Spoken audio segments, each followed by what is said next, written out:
Welcome to Tattooed Freaks in Business Suits, recorded live in the kitchen of the Personal Touch Career Services in Denver, Colorado. I am your host, Donna Shannon. As a professional career coach, I help people navigate the hiring maze to get to the jobs they really love. In addition to working with job seekers one-on-one, I do have a book out there. It's called Get a Job Without Going Crazy. So, you can find it like on Amazon or wherever else. But for today, my guest is Dia Kline, who, spoiler alert, works for me, but she also does tons of other stuff on her own. Dia, I'll let you introduce yourself in just a moment. But before we get into that, if you're new to the show, our purpose is to explore and really redefine this world of work, especially as us Gen X, millennials, and those to come after seek positions of leadership that allow us to be ourselves. So every show, we explore a topic related to business or job searching. And of course, we're going to talk about tattoos. Woohoo! Our sponsor is the Personal Touch Career Services, Denver's top-rated career coaches. We focus on those practical tools for your job search, including resumes, LinkedIn profiles, job search coaching, and ongoing classes. Check out our ridiculously long website, personaltouchcareerservices.com. Once again, that's personaltouchcareerservices.com, or, you can just Google it. Hi, Dia. Hi, Donna. You're making me laugh already. Thanks. You've got the real low bar, if that's funny. I know, just saying your website URL makes me laugh. Oh, it says a lot about me. Right. So, Dia, you have so much going on with you. Obviously, you're one of my coaches and writers, and you do our business development. Why don't you tell me just a little bit more about you and what you do and all this stuff that you have going on? Yes, in the thing I call life. As a true artist, I am not satisfied having a singular descriptor to talk about who I am. So I'm a multi-hyphenate creative. So I'm an actor, comedian, resume writer, and coach, as you so fabulously explained. I'm also a self-proclaimed rule breaker, which I strongly hold on to and bring into every aspect of my life. And I give public speeches, I do keynotes, and interestingly enough, one of the more unique things about me, if that wasn't unique enough, one of the most unique things about me is the fact that I am what's called a congenital anosmic, which means, because nobody's like, of course, yes, I know what that means. It's what it means. Congenital, born without. Anosmic, the ability to smell. I was born without the ability to smell, which makes me a unique human on this planet. Except for all the people with COVID. Those are not, no, Donna Shannon. Donna Shannon, how dare you? Those are what's called acquired anosmics. Okay, I'm the OG of the anosmic world. I'm congenital. These people, these interlopers, these acquired people, they get it. They stay for a while and they go away. It's a wholly different conversation, totally different perception, and they're different-ish. Right. So, okay, now I have to ask this because I don't think I've gotten this story before. Oh. It's like, when did you realize you didn't have a ability to smell? Because it's not like if you're blind or if you can't hear things, it's when it's kind of obvious. Because it's like my grandson is hard of hearing, and we started to realize he was having hearing issues probably when he was about a year and a half, 2 years old. Because he's not completely Did they test him at the hospital as a newborn? No, and they don't really do that too much anymore, not for hearing. Oh, my daughter was, when she was born, well, that's 23 years ago. That was auditory and sight. They did those two tests. But my story as a congenital anosmic is very clear in my memory. I absolutely have this really great memory of when I realized I am different. And I was 4 years old. And I remember walking into my house with my father and brother. And as soon as they opened the front door, they both breathed in and exclaimed, "Spaghetti for dinner." And I was looking at them, wondering, how do you know that? Because you could not see the kitchen from the front door. And I'm thinking, what kind of magic is this? And I look at my dad and I said, "How do you know we're having spaghetti for dinner?" And he said, "Just breathe in through your nose and smell." And I remember being very confused about that, because when I breathed in through my nose to smell, I breathed in warm air. So how does warm air smell like spaghetti? I didn't get it. And that's when I first started understanding that there was this thing called smell, and I couldn't do it. Wow. Wow. So that's really interesting because, you were 4 years old and that's how you found out. And that's how I found out. And I spent my life, specifically in depth in my childhood, telling people I can't smell, and being told by doctors, teachers, my parents, anyone who had an opinion, that because I could taste, because congenital anosmics have the ability to taste for the most part, most of us do, that because I was tasting, therefore I had to be smelling, because the wrong scientific idea that everyone was promoting was that smell and taste are connected and you can't have one without the other, which is wholly wrong. Right. So because I could taste, they assumed I just wasn't paying attention, that I would grow into it, that I had to try harder, which is insane. Because if you think of your grandson, can you imagine telling him, oh, honey, just listen through your ears and hear? You're just try harder.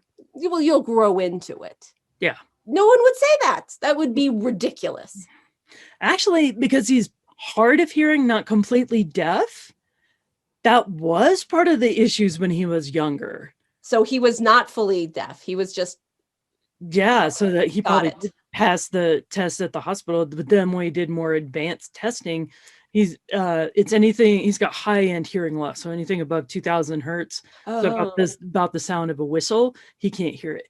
So if it's and you know how people talk to babies and dogs the same way, it's go, who's a good baby? Yeah. He wouldn't be able to hear that if you speak high. So we all have to consciously drop our voices lower in order to be heard. Now, it sounds ridiculous, but it's a human reaction. That's how we talk to babies. Yeah, that's true. Well, way to disprove my point, Donna. Thank you for that. but let's pretend he was deaf. Deaf. Yeah. Then my point is made. Right. Right. Now, say I don't smell very well, but that's probably because of putting chemical substances up my nose, which I do not recommend. Yeah, that could kill some things. So I'm one of the few congenital anosmics in the world who actually had a doctor diagnose them. And because of that, I know why I can't smell. I know what I'm missing. And I'm missing olfactory bulbs. And I'm missing the olfactory nerve tract. And here's an interesting FYI, bit of info.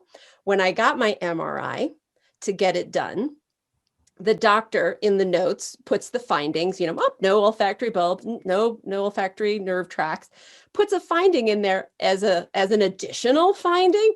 Oh yeah, 9mm hole. What? In my skull, in the Meckel's cave. Oh, but no brain seepage. What? There's a hole in my head? I have a 9mm hole in my head. Like basically think like between my eyes. And I'm thinking like, this proves my point for reincarnation. I was at some point in a past life clearly killed by a self-inflicted, or somebody did it, 9mm gun to my head. Yeah. That's so crazy. And he was so not concerned. You're fine. It's a typical casual, hole in your head. That's all right. I have an extra bend in my colon, so. Oh, hey, does that make pooping fun? No, it actually makes it worse, but I'm extra full of shit. So the level never goes down. It's just always like probably super high. Super high. But what is interesting though is that you've taken this condition and you're starting to build a brand with it, and you're starting to monetize it, right? Because you have a whole series on YouTube where, aren't you getting some corporate sponsors? They send you stuff to smell and then you're like, it smells like nothing. Yes, which is this. So this is so great. This is a really great example of how to brand yourself, how to talk about your expertise in your line of work. Why you? What's your why? Who cares, right? Everyone's cool, everyone's funny, everyone's smart. So you got to find your niche. And I recently embraced my niche of being a congenital anosmic. And because I did that, and I started pushing forth all kinds of information and product and presenting myself as an authority of congenital anosmia, I started gaining attention from people who would never have paid attention to me. As you mentioned, corporate sponsors. One of the people that I have an association with, one of the companies, I should say, is Lumi deodorant, which why would a congenital anosmic who can't smell, who has never smelled, be a good person, a good voice to listen to in the world of I stink? How do I not stink? This deodorant is super effective. Right. And what I decided to do, and I suggest this to everyone in all lines of business, is to find your dream client, find who should be listening to your voice, and tell them why you are a voice that is worth hearing. And I targeted Lumi deodorant because their commercials are insanely funny. It was my flavor of humor, bathroom humor. And I decided to make some videos to show them how awesome I would be as a voice, this anti-voice to their product, because I'm not telling you it smells good. I'm making other people sniff me, which is taboo. Oh, because that's what you're avoiding. To smell my pits, don't smell my butt, whatever it is. You're afraid of all the stinky areas that someone could smell. And I put forth this video where it's like, oh, no, I get people to smell me. I'm putting your deodorant to the test. And they were like, we love this. So then they paid me to write a blog post for them. And then they send me their products to talk about.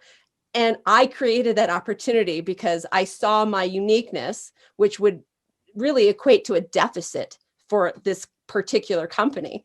And I turned it into a positive. Oh, good. And I love the fact that you pitched them. So one of the things that we talk about, because, disclaimer, Dia is one of my career coaches and resume writers here at Personal Touch Career Services. We talk about pitching a job or the hidden job market. And people always ask us, how do you tap a hidden job market? Well, that's exactly what you do. Yes. You research a company you want to work for. You craft a pitch. Now, as a job seeker, it might be a little bit more defined. It's like, as your marketing manager, I can take your brand here, and this is some of the ideas that I have for you. And then through different negotiations and working with managers and such, you can start crafting a custom job for yourself. Yeah. So in your case, you did it more as like an independent contractor, but it is possible to take that same strategy and make it a job. Exactly. And maybe not even a job, but as some people realize in their careers, the super beneficial idea of being on a board or an advisory committee. And what I also was able to create for myself in doing my speeches and speech competitions and keynote speaking, talking about anosmia, I record my speeches and I put them out there as content to help other anosmics, congenital anosmics as well, understand they're not alone, and to put into words the feelings and experience of what it is to live a life without smell. And I would write these blog posts and make these videos, and I just put them out there in the world. And then I would go on to social media and I would find groups and companies and people who are connected to the word smell and olfactory and anosmia. And I would alert them to, have you seen my speech? Have you seen my taste test videos? You might find this interesting. I'd love to talk with you. So again, self-promoting myself, sneaking in under that, hidden job market, networking myself from the backside. And because I did that and showed my authority and a voice in the world in this topic, I created for myself, and now it's become a thing. It's called a public ambassador role, which didn't exist before I pitched it. And I am the first American public ambassador for Fifth Sense UK, which is the world's leading smell and taste charity, helping educate and support people affected with smell and taste disorders. Wow, never even knew it existed. And then they were like, we want you to be part of us. We want you to be branded with us. And then they started inviting other higher profile anosmics, congenital and acquired alike, to be part of this voice that they saw benefit in, because I showed them they needed this voice. And they were like, yeah, you're right. We need this voice. And it is just exploded. And now I have on my resume, I'm this public ambassador for this really large, well, comparatively large, but a worldwide nonprofit that does good in the world. And now I'm an authority figure with credentials to support that. Right. Now, you also have a number of different speaking awards, and I know you've been involved with Toastmasters for years.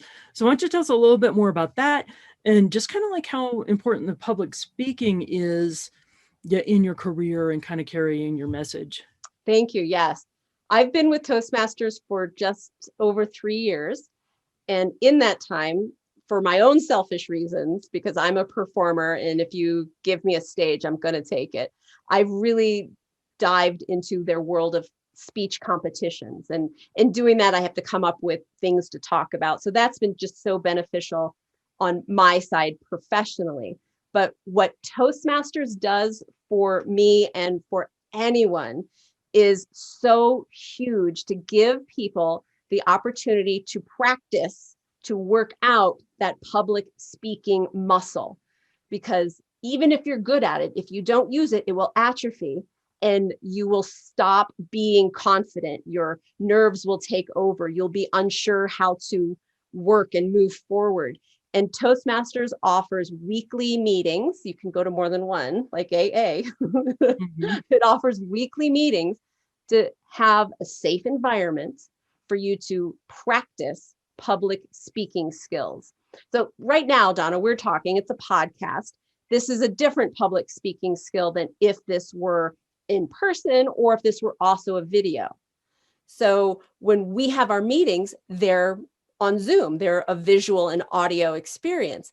And our world is now on Zoom. And being able to practice these virtual speaking skills, these public speaking skills that translate directly into, I have a job interview or I have to speak to a big client. And if you don't know how to situate yourself within that Zoom rectangle by being properly lit, by understanding what your background is saying about you, but so importantly, how you are connecting with your audience, which means not looking at them in their Zoom rectangles. It means spending the entire time staring into a pinhole camera, because that gives me authority. I look like I'm paying attention and we're connecting, because when I look away, I've disconnected and I look disinterested and I look shifty. I'm not an authority anymore.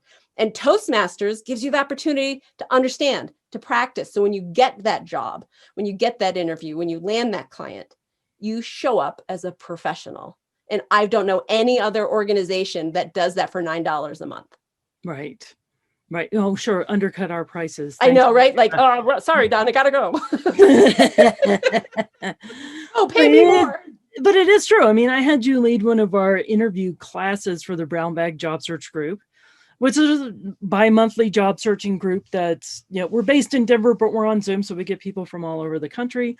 And you were leading one of our courses on the interview skills, and it was a lot of the Toastmaster processes that you were introducing to people, and it's like, this totally relates.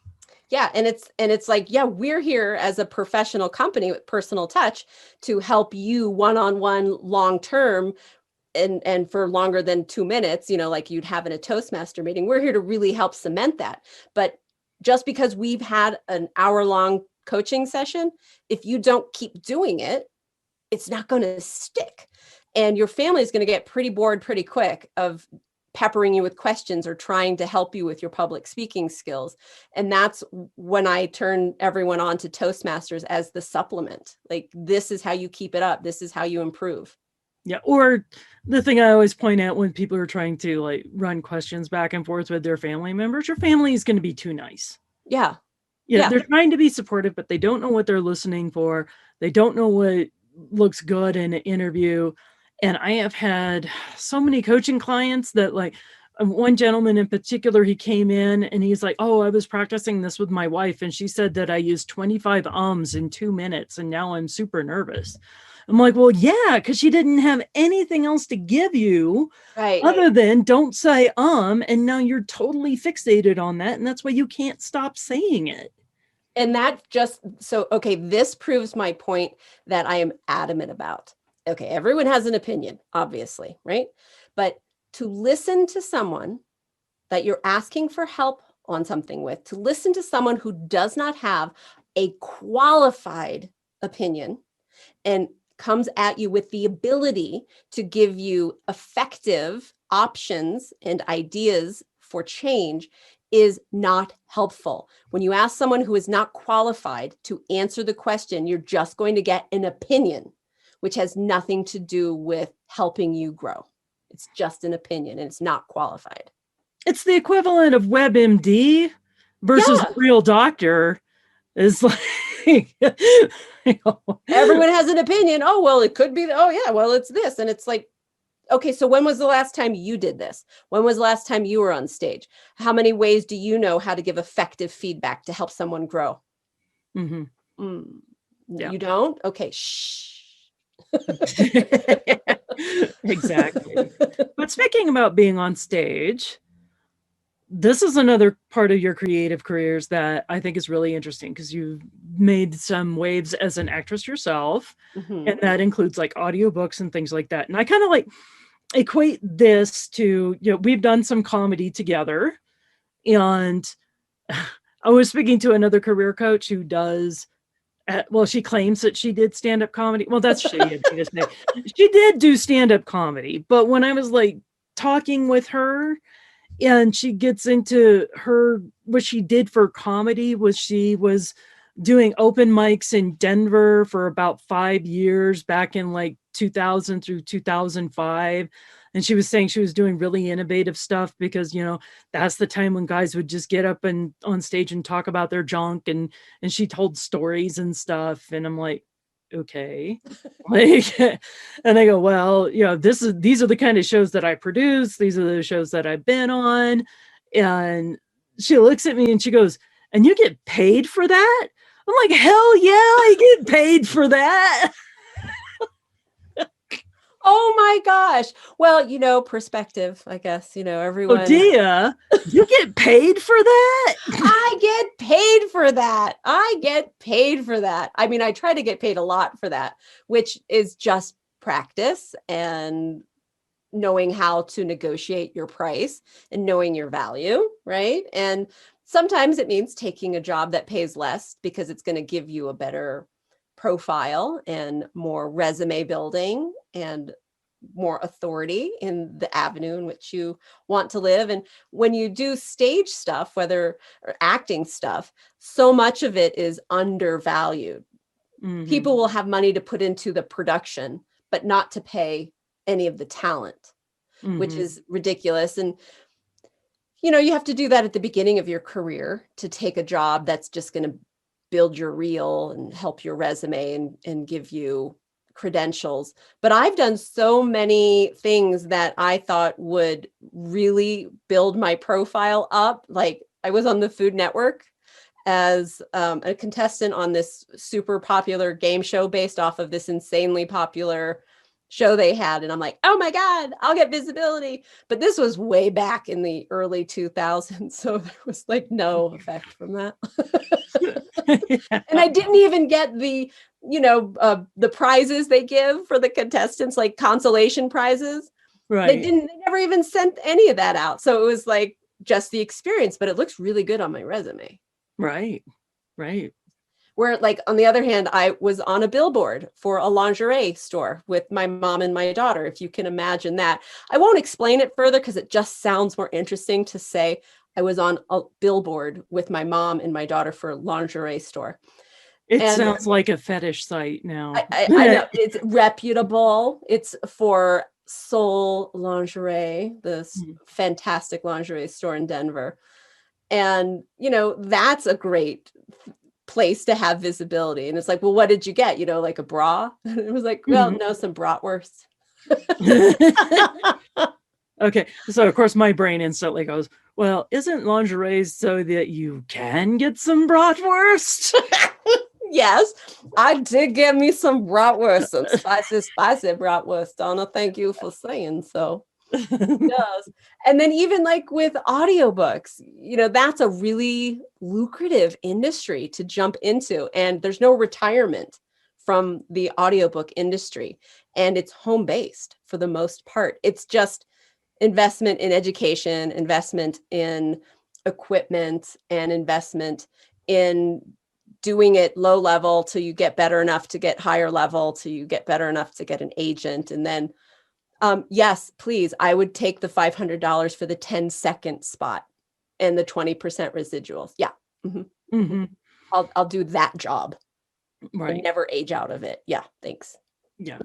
But I'm glad that you point out the need to have proper equipment and the need to have the education. And the education might even just be as simple as understanding how to use editing equipment. What does quality audio look like? What does acting specifically for this type of genre entail? It's like I started doing my comedy podcast at the beginning of 2021, and I've had some other comics listen to it, and their whole thing is like, well, I hope you're doing better than so-and-so. And then they'll listen to it, and it's like, well, yeah, because I've got the pacing lined out the way that I want to for those shows, which is different than this pacing here. This is more freeform. And when you're doing your podcast, you have a formula, and you have segments, and it's like, this is a 2-minute segment, then it moves to this, which translates and transfers to that. Yeah. Smart. And here's the other thing. Let's talk a moment about professionalism. In any kind of gig work, especially anything in the entertainment industry or speaking or brand ambassadors or stuff like this, there's people who dream, and then there's people that make it happen.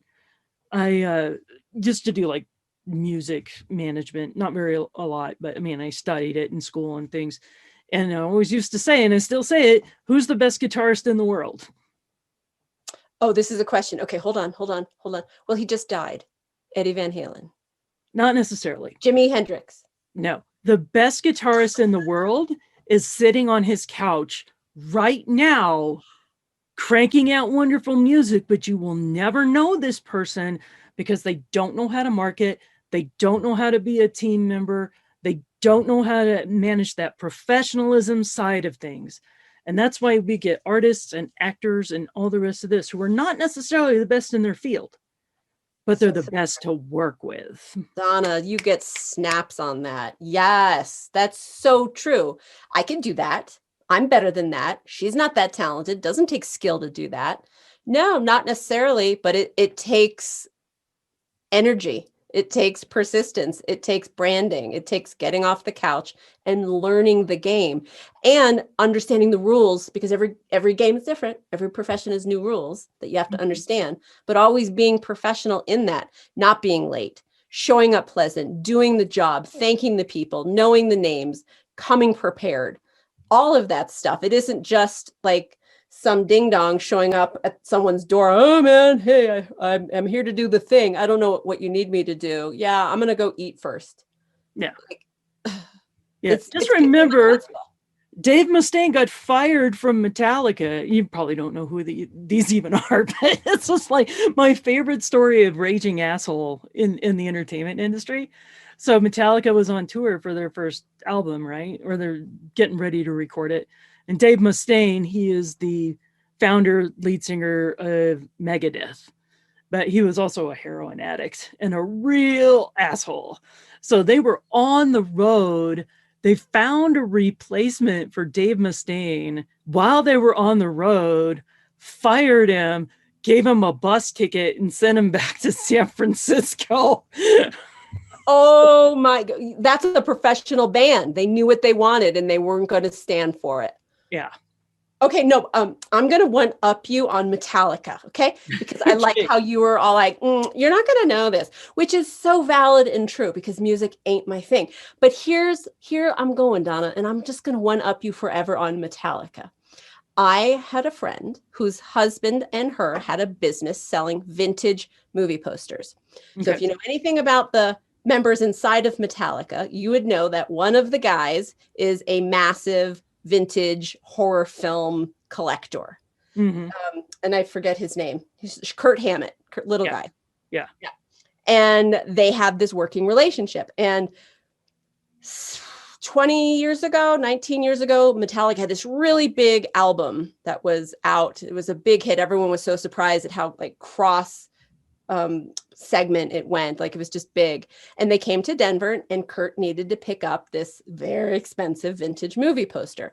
And I got to tag along and I got a full access backstage pass to the Metallica concert. Yes, I'm hanging out in the green room and sitting on the couch with them guys whose names I don't know. I'm the one who's in the sound booth in the middle of the field, crawling up and checking it out and looking around at everything. I'm in the wings of the Metallica show, just casually hanging. Couldn't care less. Yeah. And I got full red carpet treatment. I was probably at that show. I was probably drunk. You probably were. Yeah. I had a better time than you. Probably. If it's the show I'm thinking of, I can pretty well guarantee it. Do you even remember? I was like, I don't even remember it. Oh, I have very few blackouts. So anyway, that ruined my experience for concerts. Is that I now insist on having all access. Doesn't often happen. No, I don't go to concerts. All right. So anyways, I digress. Now we get to one of my favorite parts of the show. Because Dia, you have tattoos. Oh my God, I have tattoos. Shall I give you my story of my tattoos? Yes, of course. Of course.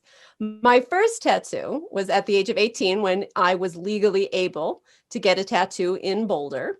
This was back in the early 90s.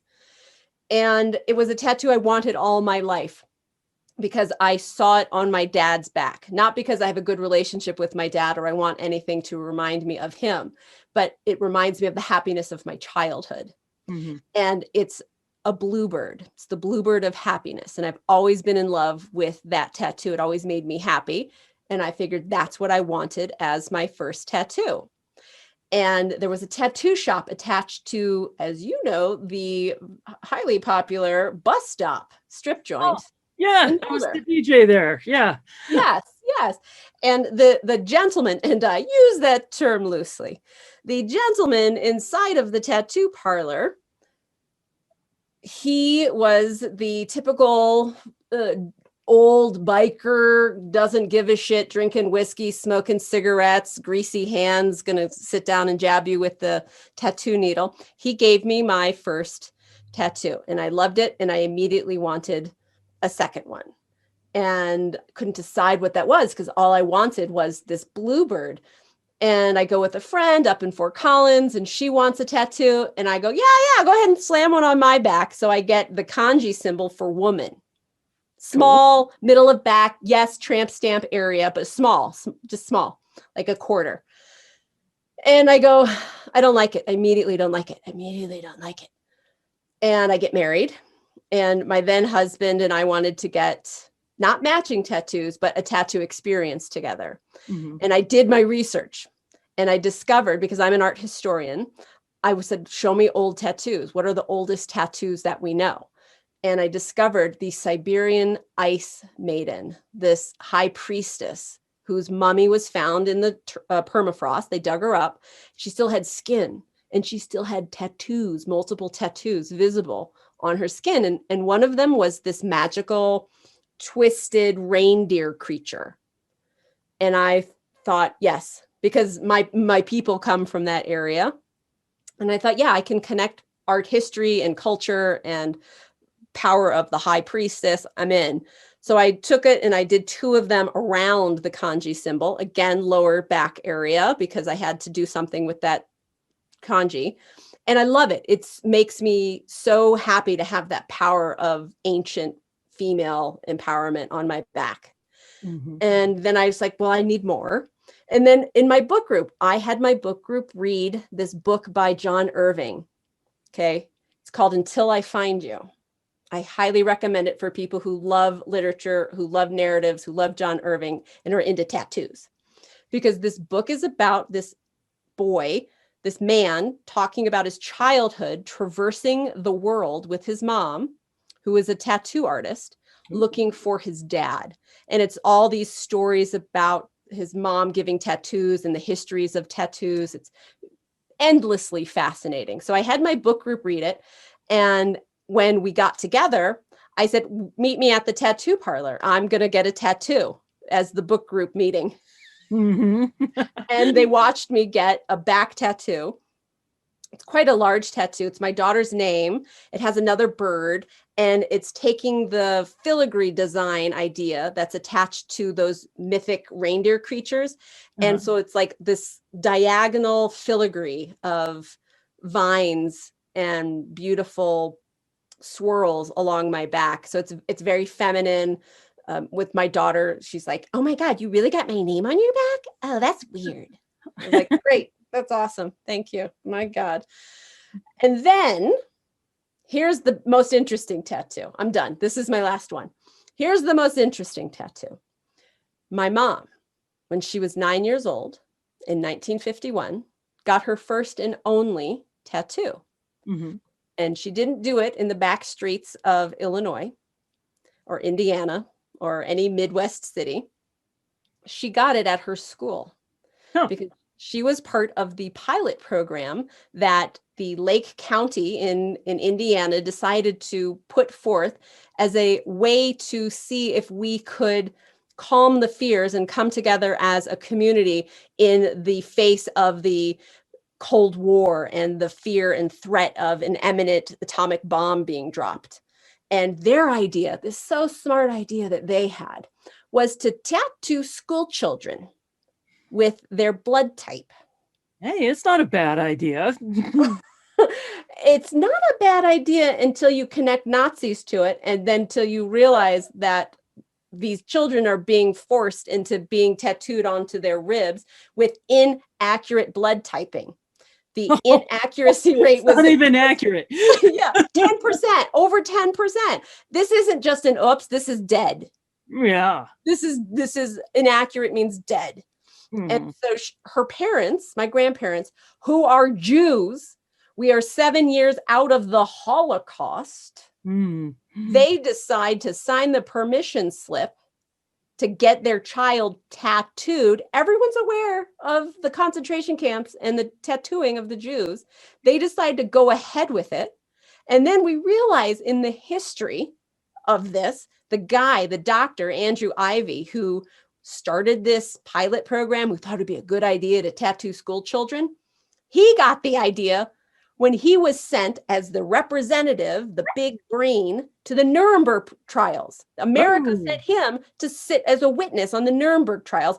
And he discovered that the SS ding-dongs, they all had blood type tattoos on their left bicep because the Nazis wanted to make sure their elite ding-dongs were going to be taken care of if they needed blood. And he saw this and he brought it back to Gary, Indiana, which is a huge Jewish population. And he was like, yeah, this sounds good. We're going to see I got this great idea. I got this. So my mom has this total illegible tattoo on her side. It's O+ because she's O positive. And she would grow up, when she grew up and it was a teenager, and people would ask her, Susan, what's the deal with the OT on your side? My mom, being a rebel like me, it's natural, it follows down.